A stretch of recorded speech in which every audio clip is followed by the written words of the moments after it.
Welcome back to Pink Turtle Soaps.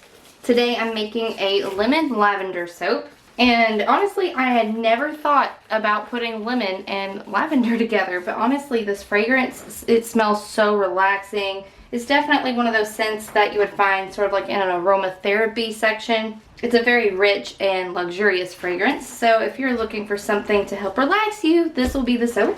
I'm also going to be attempting a butterfly swirl, so we'll see how that goes. In this bucket, I have all my oils melted down, ready to go. And then in this bucket, I have my lye water. And the first step is to add my lye water to my oils and then blend them together with a stick blender. And that process is what makes soap.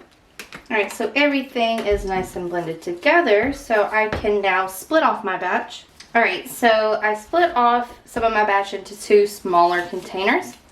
And in this first one, I'm going to be using yellow vibrants. And I think I'm going to add just a little bit of titanium dioxide to sort of mute this yellow down a little bit. I don't want it to be very bright. And in the next two containers, I'm going to add purple vibrants. And both of these colorants come from Nurture Soap.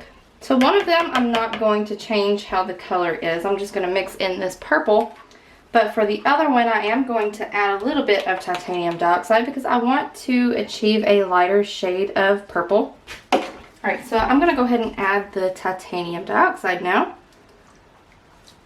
Pour most of it into this and then a little bit into this bigger container. And now I'll go ahead and blend these up.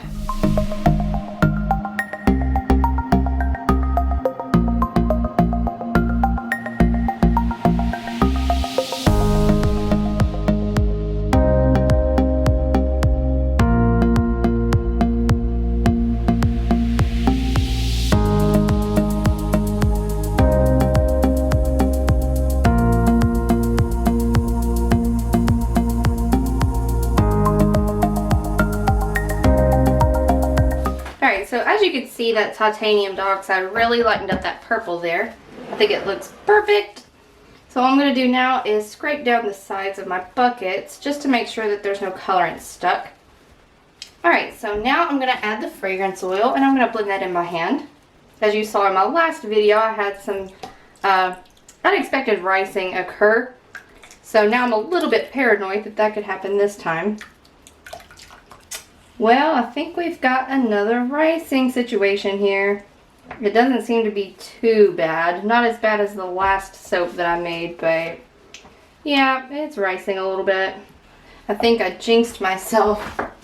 I'm going to mix it in with the spatula just for a second, and then I'm going to grab the stick blender and take care of that ricing there. So we have our molds, and luckily stick blending the soap helped take care of the ricing. But it did cause my soap to thicken a little bit, but that's okay. I was going to try to do a butterfly swirl, which is basically a hanger swirl, but done in a way to maybe look like butterfly wings. But I can't find my hanger swirl tool, so we're just going to have to go with a drop swirl today. But because my soap batter is pretty thick, all of the colors will, or should, stay pretty separate. And I think that'll look really nice. I wanted the majority of the bar to be yellow with just these two accents of purple because the piping that's going to go on top is going to be purple. And then every bar is going to get a cute little lemon wedge.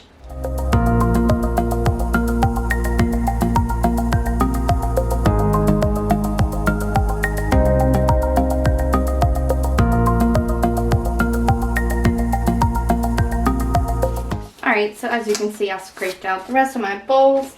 Now I've got my little sample bars there, my little sample cupcakes. So for the piping, I'm going to do my best to match that light purple.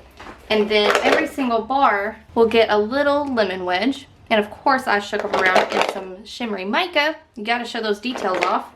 So I'm going to step to the side and get our piping ready. And when it is ready, I'll go ahead and start piping the soaps.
you can see, I added all of the lemon embeds.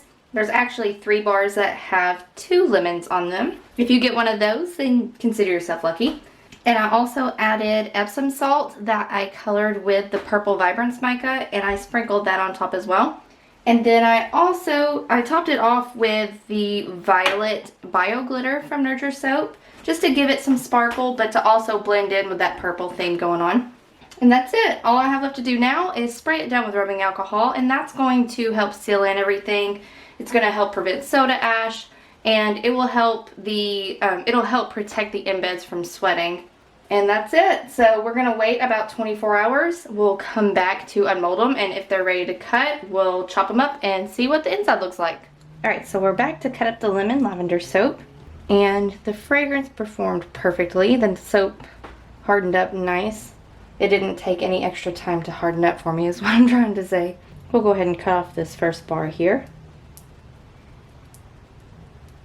And that's what it looks like on the inside. And one thing that I did, and I think I forgot to mention it to you guys, is I added blue poppy seeds to the piping just to give it a little more definition to the top. We'll go ahead and cut off another bar.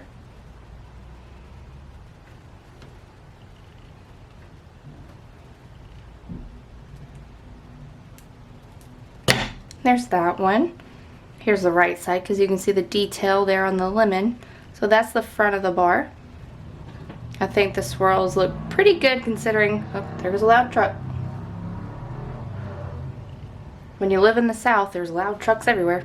But considering that the soap thickened up, and I wasn't able to do a hanger swirl, one because I couldn't even find my hanger swirl tool, but I wanted to achieve a pretty drop swirl, but then with the ricing and all of that, I had to blend the fragrance in the soap, and that causes for your soap batter to thicken. So having to work with the thicker soap batter, I think that the swirls came out pretty nice. There's the little lemon wedge on top, and then you can see the little purple salts. So let's go ahead and cut up the rest of this loaf and see what kind of swirls we got.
If you'd like to grab yourself a bar, these will be available at pinkturtlesoaps.com February 1st at 8 a.m.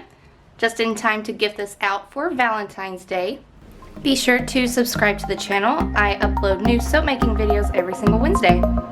Thank you so much for watching, and we'll see you next week.